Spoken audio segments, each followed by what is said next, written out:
ഈ അയ്യപ്പ സംഗമം, ബദൽ ന്യൂനപക്ഷ സംഗമം, ഇതൊരു ഇടതുപക്ഷ കാഴ്ചപ്പാടിന് യോജിക്കുന്ന ഒരു രാഷ്ട്രീയ പ്രവർത്തനമാണോ അത്? ഇത് രാഷ്ട്രീയ പ്രവർത്തനമേ അല്ല. അതായത് സർക്കാരിൻ്റെയോ ദേവസ്വത്തിൻ്റെയോ പണിയല്ല ഇതൊന്നും. ഇതുവരെ എടുത്തില്ലല്ലോ. ഇതൊരു പണിയാണെങ്കിൽ ഇന്ന് ഇക്കൊല്ലം ആദ്യമല്ലല്ലോ ദേവസ്വം ഉണ്ടാകുന്നത്. തിരുവിതാംകൂർ ദേവസ്വം കൊല്ലത്തിലായി. ഇപ്പോൾ ശബരിമലയിൽ പ്രായവ്യത്യാസമില്ലാതെ സ്ത്രീകളെ പ്രവേശിപ്പിക്കണം എന്നുള്ള സുപ്രീം കോടതി വിധി വളരെ നമുക്ക് ഗവൺമെൻറ്റിന് ഉത്തരവാദിത്തമുള്ളൊരു പണി അത് ചെയ്യേണ്ട രീതിയിൽ ചെയ്യാതെ അബദ്ധം കാണിച്ചിട്ട് അവർ പ്രകോപനം ഉണ്ടാക്കി. അത് മുതലെടുത്തു BJPയും കോൺഗ്രസും ഒക്കെ. അപ്പോൾ അപ്പോൾ അവരൊന്ന് ചെയ്തത് എന്താ, ഒരു വനിതാ മതിലുണ്ടാക്കി. എന്തൊരു പരിഹാസം അനുസരിച്ച് അതിൽ ജേക്കബേ പർദ്ദ, നിക്കാബ്, മുഖം മൂടുന്ന പർദ്ദയിട്ട പെണ്ണുങ്ങളുണ്ട്. അത് മുഖം മൂടുന്ന പർദ്ദയിട്ട് ശരിക്കും മുസ്ലിം പെണ്ണുങ്ങൾ വന്നോ അതോ ഇവരാരെ വേഷം കടിച്ച് നിർത്തിയോ എന്ന് എനിക്ക് പറയാൻ പറ്റില്ല. അപ്പം മുഖം തുറന്നു വെക്കാൻ സ്വാതന്ത്ര്യമില്ലാത്ത പെണ്ണുങ്ങളാണ് മറ്റവർക്ക് സ്വാതന്ത്ര്യമാണെന്ന് പറയുന്നത്. അതിൻ്റെ പരിഹാസത്തെ ആലോചിച്ച് നോക്ക്. അപ്പോൾ ഇവർ കണ്ണൂർ പണ്ട് അഷ്ടമരോഹിണിക്ക് ശോഭായാത്ര നടത്തിയില്ലേ? തലശ്ശേരിയിൽ ഏതോ മുസ്ലിം സാംസ്കാരിക പ്രശ്നങ്ങളെപ്പറ്റി ചർച്ച, ആണുങ്ങളുടെയും പെണ്ണുങ്ങളുടെയിൽ കർട്ടൻ കെട്ടിയിട്ട്. അപ്പോൾ ആൺ പെൺ വ്യത്യാസം ഇല്ല എന്നുള്ളതിനെയാണല്ലോ രാഷ്ട്രീയം എന്ന് പറയാം, അതിനാണല്ലോ ഇടതുപക്ഷം എന്ന് പറയാം. ഇതൊക്കെ ഇവർക്ക് വോട്ട് കിട്ടിയാൽ മതിയെന്നേ. അപ്പോൾ അയ്യപ്പ സംഘം എന്തിനാണ്? അവരെ തണുപ്പിക്കാനാണ്. പിന്നെ ഇവരുടെ നവോത്ഥാനം എന്നൊക്കെ പറഞ്ഞാൽ അതിൻ്റെ നേതാവ് വെള്ളാപ്പള്ളി നടേശനാണ്. വെള്ളാപ്പള്ളി നടേശനെ ഗുരുവിൻ്റെ ഉപദേശങ്ങൾ ഉൾക്കൊണ്ട മാതൃകായോഗ്യനായ നേതാവ് എന്ന് നമ്മുടെ മുഖ്യമന്ത്രി വിശേഷിപ്പിച്ചത് നമുക്കൊക്കെ നാണക്കേടല്ലേ? നാരായണഗുരുവായി വെള്ളാപ്പള്ളിയുടെ എന്താ ബന്ധം? നാരായണഗുരു പറഞ്ഞതിന് മുഴുവൻ വിപരീതമായിട്ടാണല്ലോ വെള്ളാപ്പള്ളി ജീവിക്കുന്നത്. ഇപ്പോൾ ഗുരു ഏറ്റവും എതിർത്തൊരു സാധനമാണ് മദ്യം. അതിൻ്റെ കച്ചവടക്കാരനാണ് വെള്ളാപ്പള്ളി. പിന്നെ ജാതി ചോദിക്കരുത് പറയരുതെന്ന, ജാതി മാത്രം ചോദിക്കാൻ പറഞ്ഞ് ചെയ്യുന്ന ആളാണ് വെള്ളാപ്പള്ളി. പിന്നെ അദ്ദേഹത്തിന് സവിശേഷമായിട്ടുള്ളത് മുസ്ലിം വിരോധമാണ്. പച്ച നുണയാണല്ലോ പറയുന്നത് മുഴുവൻ. മലപ്പുറം ജില്ലയിൽ ഈഴവന്മാർക്ക് ജീവിക്കാൻ വയ്യ. ആരോടാ അദ്ദേഹം പറയുന്നത്? എന്നിട്ട് അതിങ്ങനെ പറയാൻ പാടില്ല. ഇങ്ങനെ പറയുന്ന ഒരാളെ നവോത്ഥാനത്തിൻ്റെ സംരക്ഷണ സമിതി അധ്യക്ഷനാക്കി വച്ചിരിക്കുകയാണ്. അപ്പോൾ ആലോചിച്ച് നോക്ക്. അപ്പോൾ ഹിന്ദു വർഗീയത, ഈഴവ ജാതീയത അതൊക്കെ ഉപയോഗിക്കുകയാണ് ഇവർക്ക് വേണ്ടത്. ഇപ്പം മുഖം മിനുക്കാനാണ് ന്യൂനപക്ഷ സംഗമം. എന്നാൽ എനിക്ക് മനസ്സിലായി ഇത് രാഷ്ട്രീയമല്ല തോന്നുന്നു.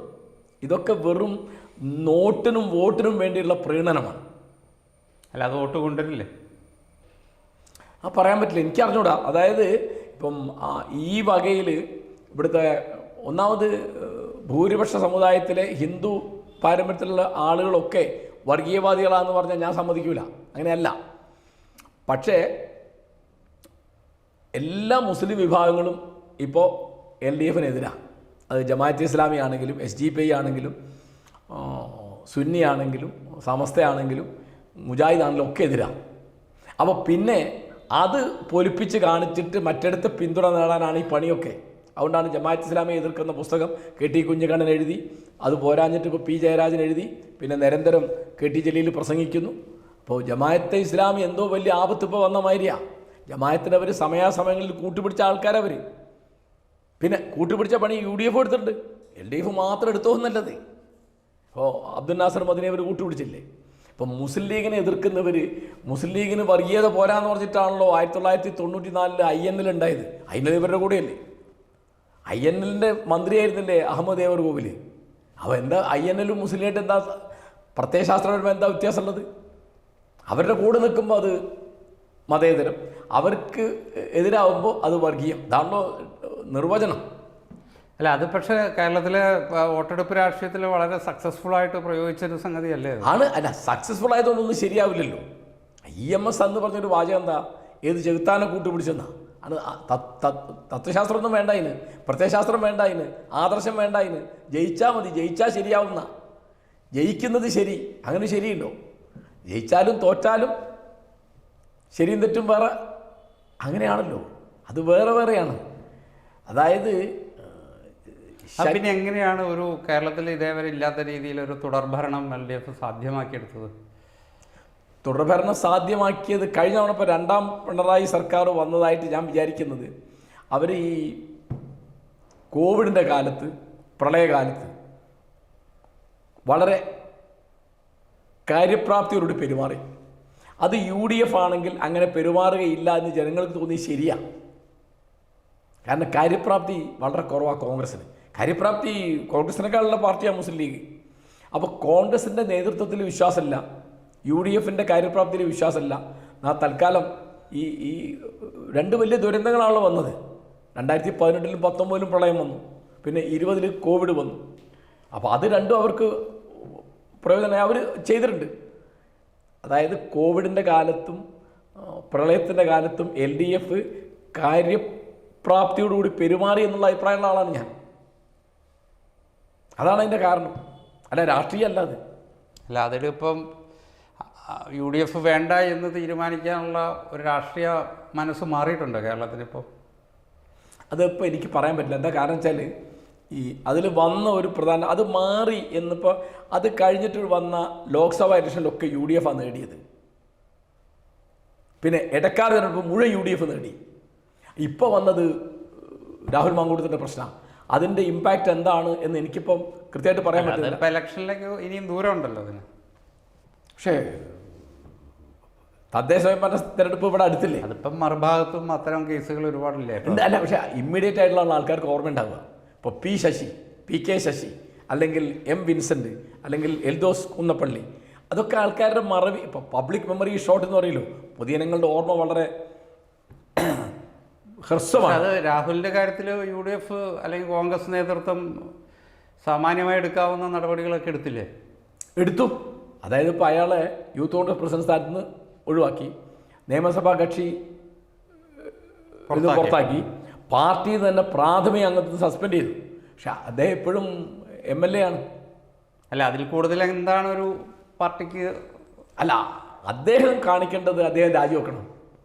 രാഹുൽ മാങ്കൂട്ടത്തിൽ കാരണം അദ്ദേഹം യൂത്ത് കോൺഗ്രസിൻ്റെ നേതാവാകാൻ കൊള്ളൂല, നിയമസഭാ കക്ഷി മെമ്പറാകാൻ കൊള്ളൂല, കോൺഗ്രസിൻ്റെ പ്രാഥമിക അംഗത്വത്തിന് കൊള്ളൂല എന്ന് പറഞ്ഞാൽ പിന്നെ അദ്ദേഹം എങ്ങനെയാണ് പാലക്കാട്ട് ജനങ്ങൾക്ക് പറ്റിയ MLA ആവുക? അദ്ദേഹം മനസ്സിലാക്കണ്ടല്ലേ. അപ്പോൾ അദ്ദേഹം ആ സ്ഥാനത്തിരിക്കുമ്പോൾ അത്രയും LDFന് ഗുണ.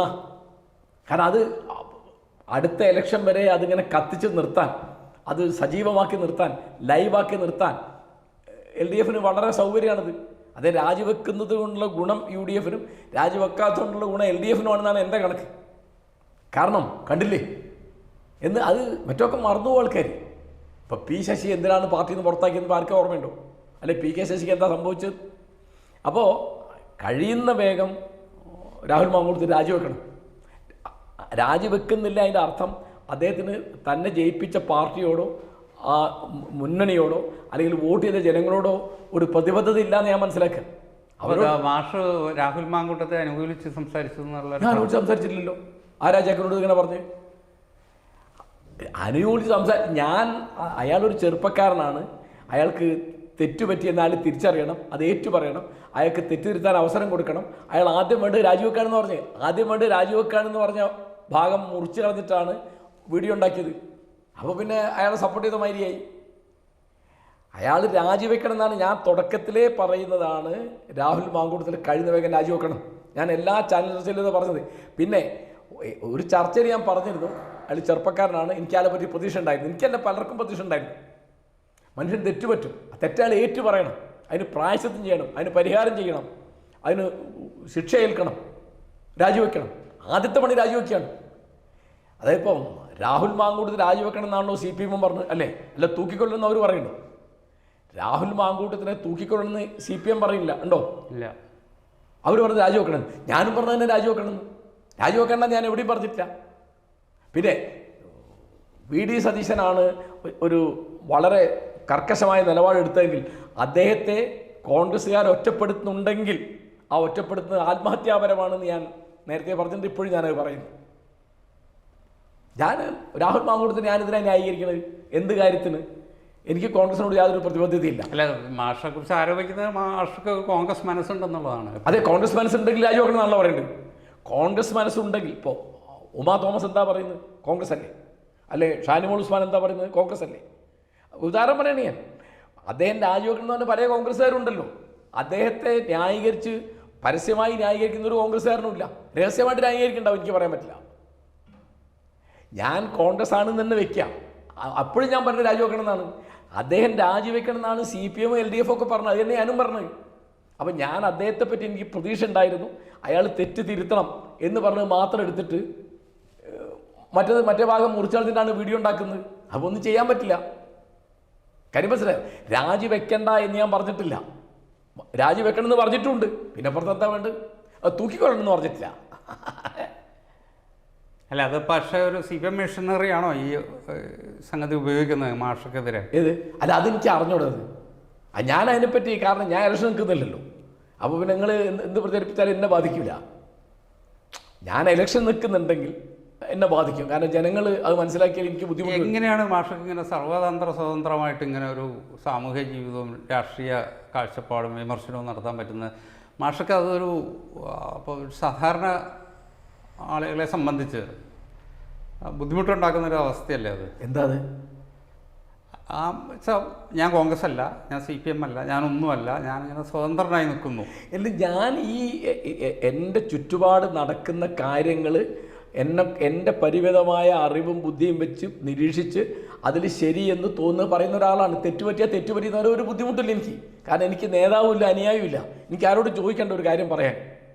അപ്പം ഞാൻ കുറച്ചു കാലം ജേക്കബിന് അറിയാലോ, ഏതാനും ആഴ്ചകൾ എന്ന് പറയാം, അല്ലെ 1 2 3 മാസം ഞാൻ ആം ആദ്മിയിലുണ്ടായിരുന്നു. അപ്പോൾ ഞാൻ ചാനൽ ചർച്ചയിൽ പോകുമ്പോൾ അവർ ചോദിക്കും ഇത് പാർട്ടിയുടെ അഭിപ്രായമാണ്. ഞാൻ ചെയ്ത് പാർട്ടി ആം ആദ്മി, അത് അവരോട് ചോദിക്കണം.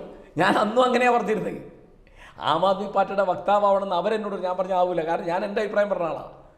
അതായത് ഇപ്പോൾ അന്ന് ഞാൻ ഉദാഹരണം പറഞ്ഞുതരാം. ഞാൻ ആം ആദ്മിയിലുള്ള കാലത്ത് ഇപ്പോഴും ഞാൻ രാജിവെച്ചിട്ടില്ല. കാരണം രാജിവെക്കാനുള്ള പ്രാധാന്യം കൂടി അതിനില്ലാന്ന് വിചാരിച്ചിട്ട്. ഈ സമയത്താണ് പിന്നെ കെജ്രിവാൾ ബാംഗ്ലൂർ വന്നു. ആം ആദ്മിയാണ്. അപ്പോൾ ഞാൻ കെജ്രിവാളിനെ പോയി കണ്ട് സംസാരിച്ച ആളാട്ടോ. ഞാൻ പാർട്ടി ചേർന്ന് കഴിഞ്ഞിട്ട് ഞാൻ ഡൽഹി ചെന്ന് നമ്മുടെ സെൻറ്റ് സ്റ്റീഫൻസിലെ പ്രിൻസിപ്പലായിരുന്ന വത്സൻ തമ്പു എൻ്റെ സുഹൃത്താണ്. വത്സൻ തമ്പുവിൻ്റെ സ്വാധീനം ഉപയോഗിച്ചിട്ട് വെച്ചാൽ അദ്ദേഹത്തിന് പരിചയമുണ്ട് കെജ്രിവാളിനെ. അങ്ങനെ ഞാൻ ഇൻ്റർവ്യൂ ഒക്കെ എടുത്തത്. ഇൻ്റർവ്യൂ ഒക്കെ മാതൃഭൂമിയിൽ അടിച്ചു വന്നിരുന്നു. അപ്പോൾ ഞാൻ പറഞ്ഞതെന്താ വെച്ചാൽ, ഈ കെജ്രിവാൾ വന്നപ്പോൾ അദ്ദേഹത്തിൻ്റെ കൂടെ ഡിന്നർ കഴിക്കാൻ 20,000 രൂപ. അപ്പം ഞാൻ ചോദിച്ചു, ഇത് ആം ആദ്മി കൾച്ചറാണോ, സാധാരണക്കാരൻ്റെ സംസ്കാരമാണോ അത്? അതൊരു ബൂർഷ കൾച്ചറല്ലേ. ഇപ്പം മമ്മൂട്ടിയുടെ കൂടെ ഊണ് കഴിക്കാൻ 10,000 രൂപ എന്ന് പറഞ്ഞാൽ ആൾ കൊടുക്കും. അങ്ങനെ ആവുന്ന എങ്ങനെയാണ് എന്ന് ഞാൻ അന്ന് തന്നെ എനിക്ക് അങ്ങനെ എനിക്ക് പറ്റില്ല ജഗവേ. അതായത് ഇപ്പോൾ ഞാൻ ഇവിടെ ഒരു സമരം വന്നു ആം ആദ്മിക്കാരുടെ. അപ്പം സമരം എൻ്റെ സുഹൃത്ത് CP കുഞ്ഞോമനെതിരായിട്ടായിരുന്നു. അപ്പം ഞാൻ അപ്പോൾ എൻ്റെ ആരോ വിളിച്ച് പറഞ്ഞു, കുഞ്ഞോമൻ എൻ്റെ അടുത്ത സുഹൃത്താണ്, KRSൻ്റെ. അപ്പോൾ ഞാൻ കുഞ്ഞോമനോട് പോയി സംസാരിച്ചു. അപ്പോൾ എന്നോട് ആം ആദ്മിക്കാർ ചോദിക്കുക പാർട്ടിയുടെ അനുവാദം വാങ്ങി ചോദിക്കുക. ഞാൻ എനിക്കിതിനാ പാർട്ടിയുടെ അനുവാദം? കുഞ്ഞോമൻ എൻ്റെ സുഹൃത്താണ്. മറ്റെന്നൊരു സുഹൃത്ത് വിളിച്ചു പറഞ്ഞു ഇങ്ങനെ സമരം നടക്കുന്നുണ്ട്. അപ്പോൾ ഞാൻ ആ സമരം ചെയ്ത കുമാരകുട്ടിയെ പോയി കണ്ടു. അപ്പോൾ കാരണം സമരം നടത്താതെ അത് തീർക്കാൻ പറ്റും. കാരണം കുഞ്ഞോമൻ എൻ്റെ സുഹൃത്തായതുകൊണ്ടും JDT എന്ന് പറഞ്ഞ സ്ഥാപനം എനിക്ക് വേണ്ടപ്പെട്ട സ്ഥാപനമായതുകൊണ്ട് ഞാൻ പോയത്. അത് എനിക്കെന്ത് പാർട്ടിയാണ്? എനിക്കൊരു നേതാവിൻ്റെ അനുയായിയായി നടക്കാൻ പറ്റില്ല, മനസ്സിലായി? അപ്പം ഞാൻ ധരിച്ചത് ആം ആദ്മി ഒരു സാധാരണ പാർട്ടിയല്ല, അതൊരു അഴിമതി വിരുദ്ധ പ്രസ്ഥാനമാണെന്നാണ് ഞാൻ ധരിച്ചത്. സാധാരണ ഒരു പൊളിറ്റിക്കൽ പാർട്ടി അല്ല ഞാൻ വിചാരിച്ചത്. അത് എൻ്റെ അടുത്ത് അബദ്ധം പറ്റിയതാണ്. അത് അബദ്ധം പിന്നെ എനിക്കൊരു സമാധാനമുള്ളതെന്താ, രാജ്മോഹൻ ഗാന്ധിക്ക് ആ അബദ്ധം പറ്റി, മേധാ പട്കർക്ക് ആ അബദ്ധം പറ്റി, RB ശ്രീകുമാറിന് ആ അബദ്ധം പറ്റി, ഉദയകുമാറിന് ആ അബദ്ധം പറ്റി, അങ്ങനെ പലർക്കും പറ്റി. അവരൊക്കെ ഇലക്ഷൻ മത്സരിച്ചു, ഞാൻ ഇലക്ഷൻ മത്സരിച്ചില്ല. ഞാൻ ആ പാർട്ടിയുടെ ഒരു സ്ഥാനവും ഞാൻ സ്വീകരിച്ചില്ല. അപ്പം എനിക്കൊന്നും പറ്റില്ല. അവരോട് സ്റ്റേറ്റ് കൺവീനർ ആകാൻ പറഞ്ഞു, സ്റ്റേറ്റ് സെക്രട്ടറി ആകാൻ പറഞ്ഞു, പിന്നെ വക്താവാകാൻ പറഞ്ഞു. ഞാൻ പറഞ്ഞൊന്നുമില്ല. പിന്നെ മത്സരിക്കാൻ പറഞ്ഞു, കോഴിക്കോട്ടോ വയനാട്ടിലോ. ഞാൻ പറഞ്ഞു എന്നെ ഒന്നും പറ്റില്ല. രാഷ്ട്രീയ നേതാവാകാനോ പ്രവർത്തകനാകാനോ MLA ആകാനോ ഒരു പഞ്ചായത്ത് മെമ്പറാകാനോ എന്നെ പറ്റില്ല എന്ന് എനിക്കറിയാം. ഇങ്ങനെ വർത്താനം പറഞ്ഞ മാതിരി അല്ലത് രാഷ്ട്രീയ പ്രവർത്തനം പറഞ്ഞത്. 10 ആളെ കൂടെ നിർത്താന്ന് പറയുന്നത്, എൻ്റെ കൂടെ ആരും നിൽക്കില്ല. എനിക്കിപ്പോൾ അപ്രിയം പറയാനൊരു ബുദ്ധിമുട്ടില്ല. അപ്രിയം പറഞ്ഞാൽ തന്നെ ഞങ്ങളുടെ കൂടെ ആൾ നിൽക്കുമല്ലോ. നമുക്ക് നിങ്ങൾ മിണ്ടാതിരിക്കാൻ പഠിക്കും, എനിക്കാവുന്ന അറിഞ്ഞൂടാ. അപ്പോൾ ഒരു പാർട്ടിയുടെ നേതാവാകാനോ അനുയായിയാകാനോ അനുഭാവിയാകാനോ എന്നെ പറ്റില്ല. അതെനിക്കറിയാം. കാരണം ഇത് എന്താണെന്നറിയോ ജേക്കബ്, ഞാനത് എനിക്കൊരു മോഡലുള്ളത് സ്നാപക യോഹന്നാനാണ്. സ്നാപകൻ കണ്ടത് പറയും, ഒരു കാര്യമുണ്ടോ ഇല്ലെന്ന്. സ്നാപകൻ്റെ ഒരു വാക്യമാണ് ഞാൻ എപ്പോഴും ഓർക്കുക, കാതുള്ളവൻ കേൾക്കട്ടെ. അത്രേ ഉള്ളത്. അക്കിത്തത്തിനൊരു കവിത ചോദിക്കുന്നുണ്ട്, പറയാമെന്നല്ലാതെ പരനാൽ എന്തുള്ളൂ ശക്യമിപ്പാരിൽ. അപ്പം പറയാനുള്ളത് പറയാം, അത്രയേ ഉള്ളൂ. അപ്പം നമുക്കെന്തുണ്ട്, അത് പറഞ്ഞു എന്നുള്ളൊരു തൃപ്തിയുണ്ട്. ഇപ്പം ചേകനൂരിനെ കൊണ്ടുപോയി കൊന്നു തോന്നിയാൽ അത് ശരിയല്ല എന്ന് പറയുന്നത് ഞാൻ പറഞ്ഞിരിക്കും. അന്ന് ആരുണ്ടായിട്ടാണ് ഞാൻ സമരം ചെയ്ത്